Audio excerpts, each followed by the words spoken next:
Gold trusted gold buyers మీరు తాకట్టు పెట్టిన బంగారాన్ని విడిపించి ఈ రోజు ఉన్న మార్కెట్ ధరకు కొనబడను.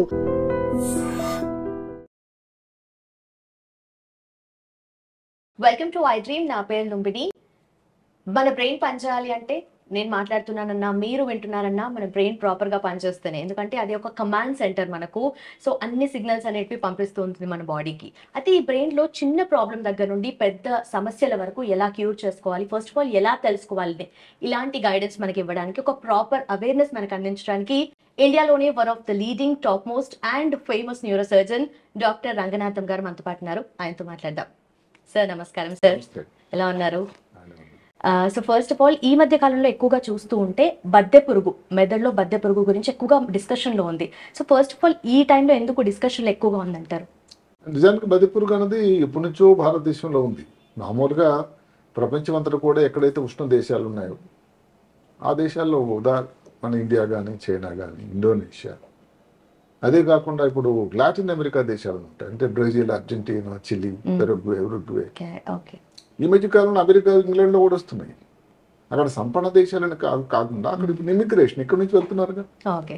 అక్కడ వెళ్ళి వాళ్ళ అలవాట్లు, వాళ్ళ భోజనం, వాళ్ళకి ఆల్రెడీ పొట్టలో కానీ ఉండేటట్టయితే రావడం, దానివల్ల కూడా అలాంటి దేశాలు, గొప్ప దేశాల్లో, సంపన్న దేశాల్లో కూడా ఈ కేసులు నమోదవుతూ ఉంటాయి. ఇప్పుడు కొన్ని రోజుల క్రితం బాంబే నగరంలో ఈ కేసులు ఎక్కువ నమోదైనవి. వరదలు వచ్చాయి, వాటర్ లాగింగ్ లాగా అయిపోయింది. దానివలన ఇప్పుడు వాటర్ కంటామినేషన్ అయిపోయింది. అదే వాటర్ కొంతమంది తాగవలసి వచ్చి వస్తుంది. సరిగా ఆకుకూరలు, కాయగూరలు తీసుకునే వాళ్ళకి సరిగా పరిశుభ్రత లేదు. దానికి తోడు సరిగ్గా వండకుండా ఉండేటువంటి పోర్క్, పంది మాంసం, వీటి వల్ల ఈ బద్దె పురుగు మెదడు లోపల ప్రవేశిస్తూ ఉంటుంది. బద్దె పురుగు అన్నది ఏదైతే ఉందో టీనియా సోలియం అంటాం. మెదడు లోపలికి దాని వెళ్ళేటట్టయితే న్యూరో సిస్టీ సర్కోసిస్. ఎందుకంటే న్యూరో అంటే మెదడు, ఒక సిస్టు మాదిరి ఉంటుంది, సర్కోసిస్ దాని లోపల. అదే కాకుండా అందరికీ తెలియాల్సింది ఏమిటంటే చర్మంలో కూడా దాని ప్రభావం రావచ్చు, గుచ్చుకుపోతుంది, కండరాల్లోకి వెళ్తుంది, కంటి లోపలికి. అసలు కంటి లోపలికి వెళ్తే కూడా ఎంతే ప్రమాదం. కంటిలో చూపుపోయినటువంటి సన్నివేశాలు కూడా ఉన్నాయి. మనం మెదడు గురించి మాట్లాడుకుంటే ఈ బద్దె పురుగు అన్నది ముఖ్యంగా ఇందాక చెప్పినట్టయితే కలుషితమైన ఆహారం, చేతులు పరిశుభ్రంగా లేకపోవడం. ఇప్పుడు కొంతమందికి అది వాళ్ళ హక్కు కూడా, ఈ పందుల పెంపకం ఉంది, అది ఒక వాళ్ళకి జీవనోపాధి, జీవనాధారం. మరి అలాంటప్పుడు సరిగ్గా శుభ్రత లేకపోయినా, అదే కాకుండా వాళ్ళని పరిశుభ్రం చేసేటువంటి కార్మికులు ఉంటారు, వాళ్ళకి కానీ ఇలాంటి ఇబ్బందులు. అలాగనే ఏదో ఒక నాన్ వెజిటేరియన్స్ అదేనే కాదు, వెజిటేరియన్స్లో మటుకు ఆకుకూరలు కానీ, కాయగూరలు కానీ సరిగ్గా. ఇప్పుడు దీని నుంచి కొన్ని ఎగ్స్ వస్తాయి, అండాలు అందులో కలుషితం అయితే ఇప్పుడు ఎలా ఉంటుంది సైకిల్ అంటే, మీరు కూరగాయలు ఎవరైనా తీసుకున్నారు, సరిగ్గా దానికి క్లియర్ చేయలేదు, సరే మనం చెప్పుకున్నటువంటి సరిగ్గా వంట పెట్టినటువంటి పంది మాంసం, ఏవైతే ఎగ్స్ ఉన్నాయో అవి పొట్ట లోపలికి వెళ్తాయి. మనం తిన్న తర్వాత స్టమక్ నుంచి పొట్టలోకి వెళ్తాయి, ఇంటెస్టైన్ వెళ్తాయి, చిన్న ప్లేట్. అక్కడ కొన్నాళ్ళు తిష్ట వేస్తాయి. తిష్ట వేసి అక్కడ నుంచి ఊరుకో, అక్కడ ఉన్న జ్యూసెస్ ద్వారా లార్వా అని ఒకటి తయారవుతుంది. అంటే ఒక ప్రతి జీవికి, ముఖ్యంగా ఏది కీటకాలకి, వీటికి, పరాణజీవులకి పారాసైట్ అంటే అదొక పారాసైట్, పరాణజీవి. అది దాని తాలూకా కవచం లాంటిదంతా పోయి లార్వా తయారవుతుంది. లార్వా నెమ్మదిగా ఈ చిన్న పేగు ఏదైతే ఉండదో దాని కండరాల లోపల నుంచి, దాని గోడలు, వాల్స్ నుంచి లోపలికి, రక్తం లోపలికి వెళ్ళిపోతుంది.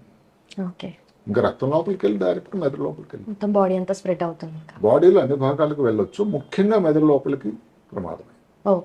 ఎంత ప్రమాదం అంటే ఇప్పుడు మన దేశంలో ఫిట్స్ వ్యాధి తీసుకోండి, ఒక చాలా కామనెస్ట్ కాజ్ ఏమిటంటే ఈ బద్దె పురుగు. ఇది మనం చూసుకుంటే దక్షిణ భారతం, ఉత్తర భారతంలో చూసుకుంటే ఉత్తర భారతదేశంలో ఎక్కువ. నేను ఎంతవరకు అంటే 82 నుంచి 87 వరకు ఢిల్లీ ఎయిమ్స్లో ఉన్నప్పుడు అసలు అప్పుడు ఎన్ని కేసులు చూసేవాళ్ళం అంటే, ఇక్కడ మనం చెప్పుకోవాల్సిన, మన పేరు చెప్పడం కరెక్ట్ కాదు కానీ, ఒక ప్రఖ్యాత టెన్నిస్ ఆటగాడికి మెదడు లోపల ఇదే వచ్చింది. అప్పుడు అమెరికాలో ఆడుతున్నాడు ఆయన. అక్కడ శాస్త్రం, ఎందుకంటే అమెరికాలో చూడరు, వాళ్ళకి దాని గురించి అవగాహన లేదు. దాంతో ఏదైనా ఆపరేషన్ చేయాలేమో అని ఆలోచన చేయడం జరిగింది. సో నేను దాన్ని చూసిన తర్వాత మన దేశంలో అయితే చాలా కామన్గా ఉండేది, దీన్ని సిస్టిక్ సర్కోసిస్ అంటాం, దానికి మందుల ద్వారా అయితే సరిపోతుందని ఒక సలహా ఇవ్వడం జరిగింది. ఓకే. అది ఎట్లాగో వాళ్ళకు కూడా అనిపించిన తర్వాత ఆ వ్యక్తి హైదరాబాద్ కాదు ఇండియా వాపసు రావడం, వైద్యం జరగడం, ఈరోజు కూడా చక్కగా ఉన్నారు. అంటే ఇప్పుడు ఏ దేశంలో అయితే కష్టం, ఇప్పుడు మాట అక్కడ ఆ దేశంలో అనుకోండి టీబీ గురించి ఏదో కొత్త విషయంలో ఉంటుంది, టీబీ అనేది మన దేశం చాలా కాదు. ఇలాగే బద్దపురుగు కూడా. అదే కాకుండా తలనొప్పి, వాంతులు, తల లక్షణాలు చూసుకున్నట్టయితే వాంతులు, ఇప్పుడు ఇందా చెప్పిన కంట్లో చూపు తగ్గడం కానీ అక్కడతో ఆగదు. ఇంకైతే నాకు ముఖ్యమైన భాగం మాటకి ఎడం పక్కన మాట మాట్లాడే కేంద్రం ఉంటుంది, దానికి కానీ ఇక్కడ బయలుదేరింది అనుకోండి, దీనికి ఒక ఈ ప్రాంతం లేదు ఇక్కడ. ఇది మాత్రమే ఎఫెక్ట్ చేస్తుంది అనేది లేదు. అక్కడ వెళ్తే ఏంటి మాట సరిగా రాదు. అదే కాకుండా ఇప్పుడు కాలు చేయి కంట్రోల్ చేసే చోటు వచ్చినట్టయితే దాని వల్ల ఇబ్బంది వస్తుంది. ఎడం పక్కన ప్రాబ్లం వెళ్ళినట్టయితే కుడి కాలు కుడి చెయ్యి వీక్ అవడం, అంటే డెఫిసిట్ అంటాం, న్యూరలాజికల్ డెఫిసిట్ అంటాం ఆంగ్లంలో. తర్వాత ఎక్కువ కానీ ఏదైనా ఇలాంటి సిస్టులు, ఇప్పుడు మెదడు లోపల ఒక రకమైన వాటర్ ఉంటుంది, సిఎస్ఎఫ్ అంటాం, సెరిబ్రో స్పైనల్ ఫ్లూయిడ్, జఠరాలు. అది ఇక్కడ ఒక దగ్గర తయారీ నెమ్మది ఒక పెద్ద సర్క్యులేషన్ మెకానిజం జరుగుతూ ఉంటుంది. అది స్విచ్గా అమర్చాడు, అది అవసరం కూడా. అక్కడ ఏదైనా అడ్డకట్ట పడింది అనుకోండి, ఈ సిస్టమ్ ఏం చేస్తుంది, సైంధవుడి లాగా ఎక్కడైతే ఈ సిఎస్ఎఫ్ ప్రవాహం ఉందో అడ్డుపెడుతుంది, దానితో బ్లాక్ అయిపోతుంది. దానివల్ల వచ్చే ప్రాబ్లంని హైడ్రోకెఫలస్ అంటారు. అంటే మెదడులో ఉండాల్సినటువంటి నార్మల్గా ఉండాల్సిన ఒక 150 ml నీరు నెమ్మది పెరిగిపోతే ఏమవుతుంది, తయారీ అయితే 500 అవుతుంది కానీ సర్క్యులేషన్ అయిపోతూ ఉంటుంది మిగతాది. అది పెరిగిపోవడం వల్ల ఇబ్బంది వచ్చేదాన్ని హైడ్రోకెఫలస్ అంటారు. ఇవి మెదడుకు సంబంధించినటువంటి లక్షణాలు. ఇప్పుడు దానికి ఇవన్నీ ప్రాబ్లమ్స్ వచ్చాయి. దానికి ఏమిటి టెస్ట్ పరీక్షా విధానం ఏమిటి, సిటీ స్కాన్ కానీ ఎంఆర్ఐ కానీ. సిటీ స్కాన్ అంత ప్రశస్తమైనది కాదు, ఎంఆర్ఐ చేయటం కరెక్ట్. అది కూడా ఎంఆర్ఐ కాంట్రాస్ట్. ఎందుకంటే ఒక్కొక్కసారి మిగతా తర్వాత చెప్పుకుంటాం, ఈ ఇబ్బందులు ఏదో మిగతా కష్టాలతో కూడా పోలినట్టు ఉండొచ్చు. కొన్ని వెరైటీస్ ఉన్నాయి సిస్టిక్ సర్కోసిస్లోని, అది ఇవన్నీ చాలా వరకు ఈ ఎంఆర్ఐ ద్వారా తెలుస్తూ ఉంది. అదే కాకుండా ఐజీజీ యాంటీబాడీ, ఈ మధ్యకాలంలో అంతా ఇమ్యూనో టెస్ట్లు వచ్చాయి చాలా. అది రాబోయే అవకాశం ఉందా, వచ్చిందని చెప్పేదానికి ఒక టెస్ట్ ఉంది, బ్లడ్ టెస్ట్. మొత్తం మీద ఇవి దీనికోసం టెస్ట్లు అయితే సరే నిర్ధారణ అయింది, సిస్టిక్ సర్కోసిస్ అయింది, దానికి వైద్యం చేయాలి. ఎక్కువ శాతం మందులేనండి, దయచేసి గమనించండి. తొందరపడేది ఆపరేషన్ చేసేదానికి లేదు. మందులు అంటే ఏమిటి, 2 రకాల మందులు ఉన్నాయి. ఒకటి ఒకే చోట కానీ మెదడు లోపల ఎంఆర్ఐలో కానీ కనబడితే సింగిల్ సిస్ట్ అంటాం. దానికి ఆల్బెండజోల్ అని ఒక మందు ఉంది, చాలా ప్రసిద్ధమైన మందు, సేఫ్ మందు కూడా. దగ్గర 50 mg kg కిలో బాడీ వెయిట్కి రోజుకి ఒక 3 ట్యాబ్లెట్, 400 mg ట్యాబ్లెట్ 3, ఒక 15 రోజులు 2 వారాలు వాడితే సరిపోతుంది దానికి క్యూర్. ఒకటి కంటే ఎక్కువ ఉందనుకోండి, అదే కదా మనం ఆల్బెండజాల్ ప్రయత్నించినా కూడా దానికి తాలూకా ఎక్స్పెక్ట్ చేసినంత ఫలితం రాకుండా కానీ అది లొంగకుండా ఉంటే దానికి ఇంకొకటి ప్రత్యామ్నాయం ఉంది, ప్రాజిక్వాంటల్ అని. అది కొంచెం ఇబ్బందులు, కొంచెం టాక్సిటీ ఉండేటువంటి మందు, కొంచెం ఖర్చుతో కూడుకున్నది కూడా. ఇది కూడా మందులు ఇస్తాం టాబ్లెట్ రూపంలో 15 mg kg బాడీ వెయిట్, అది కూడా 2 వారాలు. ఇట్లా 2 రకాల మందులు ఉన్నాయి. ఇప్పుడు సర్జరీ అవసరం పడుతుందా, సర్జరీ అవసరం పడేటువంటి అంటే శస్త్రచికిత్స అవసరం పడే సన్నివేశాలు కూడా ఉన్నాయి, ఎక్కువ కాదు. ఉదాహరణ కింద మనం చెప్పుకున్నాం, అది నీటిని ప్రవాహాన్ని ఆపుతూ ఉంటుంది. ఇంకా అక్కడ లోపలికి ఏ మందు వెళ్తుంది, సరిగ్గా కొంతమంది శాస్త్రవేత్తలు ఏం చెప్తారంటే, దీనికి కానీ మందులు ఇచ్చినట్టయితే అది తీయకుండా అది ఉన్న చోటు నుంచి ఇంకా లోపలికి వెళ్ళిపోతుందట. సో దానివల్ల మందు వల్ల మేలు జరగదు సరి కదా, దానివల్ల ఇబ్బంది వచ్చే ప్రమాదం, అక్కడే బ్లాకేజ్ అయిపోతుంది కాబట్టి ఇంకా ఇంటర్నల్ ఈ మందు కూడా అక్కడికి ప్రవేశించదు. సో అలాంటప్పుడు ఆపరేషన్ చేయక తప్పదు. అయితే మనం చెప్పుకున్నట్టు ఆ వెంట్రికల్ అంటే ఏదైతే సిఎస్ ఉండే చోట్లు జఠరికల్ అంటారు, దాంట్లో ఉండడం వల్ల ఎండోస్కోపీ అని పెద్ద ఆపరేషన్ కాకుండా పూర్తిగా మెదడును ఓపెన్ చేయకుండా ఒక రంధ్రం వేసి ఎండోస్కోపీ లోపలికి పంపించి దాన్ని తీసేటువంటి ఒక ప్రక్రియ ఉంది. చాలా మంచి ఆపరేషన్. అలాగని అన్ని సమయాల్లో అలా కాదు. ఒక్కోసారి రేసిమోస్ వెరైటీస్ అని ఉంటుంది, అంటే ఇప్పుడు ద్రాక్ష పండ్లు గుత్తులా ఉంటాయి, ఒకటే దగ్గర ఇలాగ గుత్తులాగా ఉంటాయి ఈ సిస్టులు అన్నిటి. ఏ కారణం వల్ల వస్తుంది, దానికి కారణం. ఈ రేసిమోస్ వెరైటీ గురించి ఎందుకు చెప్పుకున్నాం అంటే, అది మామూలు వచ్చిన చోట్లకు కాకుండా సబ్ అరెక్నాయిడ్ అంటే మెదడులో సృష్టికర్త అమర్చాడు 3 పొరలు, జోరా, అరెక్నాయిడ్, పయామీటర్. అన్నిటికంటే పైన ఉండేది జోరా, లోపల ఉండేది పయ, ఈ మధ్యలో ఉండేది అరెక్నాయిడ్, చాలా థిన్ పల్చటి పొర. అది కూడా మెదడు అడుగు భాగంలో బేస్ ఆఫ్ ది బ్రెయిన్లో వస్తుంది. అక్కడ ఈ సిస్టులు తయారవుతాయి. అంటే అక్కడ కూడా మళ్ళీ చేస్తుంది ఏంటి, ఈ సిఎస్ఎఫ్ అన్నది ఇంకా ప్రవాహాన్ని అడ్డుకొట్టు చేస్తుంది. మెనింజైటిస్ ప్రమాదకరమైనటువంటి ఒక ఇన్ఫ్లమేషన్ వచ్చే అవకాశం కూడా ఉంది. ఇలాంటి వాళ్ళకి మళ్ళీ కొన్నిసార్లు దానికి శస్త్రచికిత్స చేయాల్సి ఉంటుంది. అప్పుడు మనకి ఏమవుతుందంటే ఇది నిజంగానే సిస్టిక్ సర్కోసిసా, ఏమన్నా ట్యూమరా, ఏమన్నా చీములాంటిది పట్టిందా, ఇవన్నీ తీసినంత వరకు అంత పెద్దది సిస్టిక్ సర్కోసిస్ చాలా తక్కువ కదండి. అలాంటప్పుడు కూడా ఆపరేషన్ ఓపెన్ చేసి మెదడుని దానికి చేయాల్సిన సన్నివేశాలు కూడా ఉన్నాయి. మొత్తం మీద ఏమిటంటే అదే కాకుండా కొంతమందికి చిన్నదే సిస్ట్ ఉంది కానీ వాటర్ అనేది ఎక్కువ ప్రవాహం ఉంటుంది, దానికి షంట్ ఆపరేషన్ అని కూడా ఉంది. అంటే దానికి ఏదైతే నీరు ఎక్కువగా అయిందో దానికి ఒక ప్రత్యామ్నాయ మార్గం, బైపాస్ అంటాం. ఆ ట్యూబ్ అన్నది పొట్టలో వేయడం. దానికంటే ప్రశస్తమైంది డెఫినెట్గా ఎండోస్కోపీ. సో ఎండోస్కోపీ పద్ధతి కానీ ఓపెన్ పద్ధతి కానీ 2 రకాలు కూడా ఉన్నాయి. ఇచ్చి కూడా దానికి మళ్ళీ మందులు ఇవ్వాల్సి ఉంటుంది, ఎందుకంటే మళ్ళీ కొత్త చోట్ల రాకుండా ఉండాలి. అందువల్ల ఏంటంటే దానికి శస్త్రచికిత్స కూడా ఉన్నది. మందులు ఏవైతే మనం చెప్పుకున్నాం, ఏదైతే ప్రాజెక్ట్ మాటలు కానీ, అన్నిటికంటే ముఖ్యం అందరికీ తెలియాల్సింది ఏంటంటే పారిశుభ్రత చాలా ముఖ్యం. ఇప్పుడు ఊరికే అనుకోండి, ఏదైతే పంది మాంసం ఎవరు తీసుకోవడం వాళ్ళ హక్కది, ఎవరు కాదని నాకు లేదు. తీసుకునేటప్పుడు దాన్ని పూర్తిగా సరిగా ఉడకకుండా తీసుకునేటట్టయితే ఇబ్బంది ఉంది. ఎవరైనా వెజిటేరియన్స్ కానీ ఎవరైనా ఆకుకూరలు కాయగూరలు తీసేవాళ్ళు 1-2 సార్లు దాన్ని శుభ్రం చేసుకొని తీసుకోవాలి, చేతులు కడుక్కోవాలి.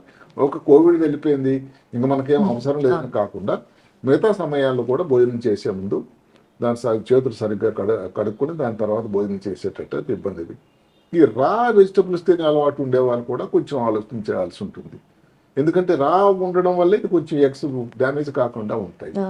మొత్తం మీద ఏమిటి, పారిశుద్ధ్యం అన్నది ఉండేటట్టయితే ఇబ్బంది. ఇప్పుడు మాటకి ఇన్నాళ్ళు దాగి ఉన్నటువంటి మళ్ళీ ఇది ఇప్పుడు తెర మీద కిందకు వచ్చింది. ఎందుకంటే ఇది చెప్పుకున్నట్టు వర్షం పడుతుంది, అంతా వాటర్ లాగింగ్ అయిపోయింది, దాని తర్వాత ఇవన్నీ గుడ్డులు తేలుతూ ఉన్నాయి, ఇంకా ఇబ్బంది వచ్చింది. అందువల్ల ఏమిటి, ఈ ఇబ్బంది ఇంకా మనతో ఉంటూనే ఉంటుంది, ఎక్కడికి వెళ్ళిపోదు. అది ఒక పబ్లిక్ హెల్త్ ఇష్యూ. దీన్ని ఏమంటారంటే ఎండమిక్ అంటారు. ఇన్ఫెక్షన్స్లో పాండమిక్, ఎండమిక్, ఎపిడమిక్ అంటాం. అంటే పాండమిక్ అన్నాం ఏది మన కోవిడ్ లాగా, అది ఒక పెద్ద మహమ్మారి ప్రపంచం అంతా. ఎపిడమిక్ అంటే అలా ఒక అంటువ్యాధి, కలరా లేదు. ఎండమిక్ అంటాం అంటే స్థానికంగా ఉంటుందని నీకు అంతే. సో అలాంటి వ్యాధి ఇది. అంటే పారిశుభ్రత ఉండేటట్టయితే ఇలాంటి ఇబ్బందులు తక్కువ అవకాశం. వచ్చేటట్టయితే డాక్టర్ని సంప్రదించాల్సిన అవసరం కూడా ఉంటుంది. దానికి మంచి చాలా ప్రశస్తమైన మందులు అయితే ఉన్నాయి. అవసరం ఉన్నప్పుడు శస్త్రచికిత్స కూడా కొన్ని సమయాల్లో అందరికీ చేయాల్సిన అవసరం అయితే ఉండదు. ఇప్పుడు మాటకు ఫిట్స్ అనుకున్నాం, మోక్షవ్యాధి. ఇందాక చెప్పినట్టుగా మన దేశంలో మోక్షవ్యాధికి ఒక కారణం, కామనెస్ట్ కారణం, అన్నిటికంటే ముఖ్యమైన కారణం కూడా ఈ సిస్టిక్ సర్కోసిస్. సో అలాంటప్పుడు ఆ మోక్షవ్యాధి కోసం వాడే మందులు కూడా వాడాల్సి ఉంటుంది. మెదడులో వాపుని తయారు చేస్తుంది, ఒక రియాక్షన్, ఇన్ఫ్లమేషన్ అంటాం. దానివలన దానికోసం కూడా స్టెరాయిడ్ లాంటి మందులు వాడాల్సి ఉంటుంది. రేర్గా శస్త్రచికిత్స చేయాల్సి ఉంటుంది. మొత్తం మీద మంచి వైద్యం దీనికి ఉంది, భయపడాల్సింది లేదు. జాగ్రత్తలు తీసుకోవడం అనేది మంచిది. ఓకే, అయితే మీరు చెప్పినట్టుగా ఈ వాటర్ కంటామినేషన్, ఫుడ్ కంటామినేషన్ వల్లే వచ్చే ఛాన్సెస్ ఉన్నాయి, ఇంకేమైనా అదర్ ఛాన్సెస్ ఉంటాయి? ఇది కూడా చెప్పుకున్నాం కదా, అది పంది మాంసం ఏదైతే ఉందో అది కానీ, ఈ పందులని పెంపకం చేసే వాళ్ళకి కానీ, దాన్ని పారిశుద్ధ్యం చేసేటువంటి కార్మికులకు కానీ, ఆ గుడ్లు ఆ తర్వాత సరిగ్గా ఇప్పుడు మాటకి చేతిలో ఉండి తర్వాత ఏదో తీసుకొని భోజనం చేస్తే దాని లోపల పట్ట లోపల ఒకసారి వెళ్ళిందండి, ఎవరు కంట్రోల్ లేదు. దాని పని దాన్ని చేసుకుపోతూ ఉంటుంది. దాని లైఫ్ సైకిల్ మన బాడీలోనే కంటిన్యూ జరుగుతూ ఉంటుంది. అదే లైఫ్ సైకిల్. కొన్ని గుడ్లు మాటకి ఈ మలమ ద్వారా బయటకు వస్తాయి. అది వచ్చిన ఈ గుడ్లతో ఏవైతే మనం చెప్పుకున్న వెజిటబుల్స్ లో కానీ ఏదైతే కూరలు కానీ కంటామినేషన్ అయినా మళ్ళీ వెళ్తుంది. అదొక రూట్. రెండవది ఏంటంటే గుడ్లు ఏవైతే పొట్ట లోపలికి వెళ్ళిన తర్వాత ఇంటెస్టైన్ చిన్న పేగుల్లోకి వెళ్ళిన తర్వాత లార్వా నెక్స్ట్ రూపాంతరం దశ వచ్చి అది ఇంకా మెదడులో ప్రవేశిస్తుంది. అదే అన్నిటికంటే ప్రమాదకరం. ఓకే, అయితే ఈ ప్రమాదం ఉంది అంటే ప్రాబ్లం ఉంది అని చెప్పేసి ఆ సిమ్టమ్స్ ఎలా బయటపడతాయండి? సిమ్టమ్ అది లక్షణాల నొప్పి, ఫిట్స్ రావడం ముఖ్యంగా, తర్వాత జ్ఞాపక శక్తి తగ్గిపోవడం, ఒక కాలు పని చేయకపోవడం కానీ, కంటిలో చూపు తగ్గడం కానీ, ఆ మాటలో తేడా రావడం కానీ, ఇలాంటి లక్షణాలు ఉండేటట్టయితే సిస్టిక్ సర్కోసిస్ అని కాదు, దాన్ని మనం పరీక్షలు చేస్తాం. చేసే ఉండేటువంటి మనకున్న అనుభవంతో రేడియాలజిస్ట్ వాళ్ళ ద్వారా ఇది సిస్టర్ సర్కస్ అవ్వడానికి ఉంది అవకాశం మనకు తెలుస్తుంది. Okay done sir, thank you so much. Right. Yes, చూసారు కదా సార్ చెప్పిన సిమ్టమ్స్ ఏవైనా బయటపడితే కనుక వెంటనే మీ దగ్గరలో ఉన్న అండ్ మీకు తెలిసిన ఫ్యామిలీ డాక్టర్ ఎవరైతే ఉంటారో వాళ్ళని సంప్రదించండి. ఎందుకంటే చిన్న ప్రాబ్లం లాగా అరే తలనొప్పే కదా అని చెప్పి మనం ఇగ్నోర్ చేయడానికి లేదు. అది కాస్త పెద్దగా అయితే ఎలాంటి సమస్యలు వస్తాయో కూడా సార్ క్లియర్గా ఎక్స్ప్లెయిన్ చేశారు కదా. Thank you so much for watching. Keep watching I dream. Sir, one life lesson what medicine has taught you. Whatever you can do without expecting. But I really believe మన positive attitude ఉంటేనే మనం ఏదైనా సాధించగలం. Gut ని మనం correct గా deal చేసినట్లయితే అది మనకి పాజిటివ్ హార్మోన్స్ ని రిలీజ్ చేస్తుంది. షుగర్ వచ్చిన వాళ్ళ పరిస్థితి ఏంటి? పొట్ట దగ్గర పెరిగితే దాన్ని ఆండ్రాయిడ్ అంటారు, ఆండ్రాయిడ్ ఫోన్ కదా. అసలు థాట్స్ ఎందుకు వస్తాయి? బ్రెయిన్ డెడ్ అంటే దానికి ప్రపంచం అంతా కూడా కొన్ని నిర్దిష్టమైనటువంటి లక్షణాలు ఉన్నాయి. మానసికంగా ధైర్యంగా ఉంటే క్యాన్సర్ జయించవచ్చు. You are a doctor for a cause sir, అంతే. వాళ్ళకి వచ్చిన ఆదాయం కాకుండా ఫ్రీ సర్వీస్ ఎంతమందికో చేస్తుంది.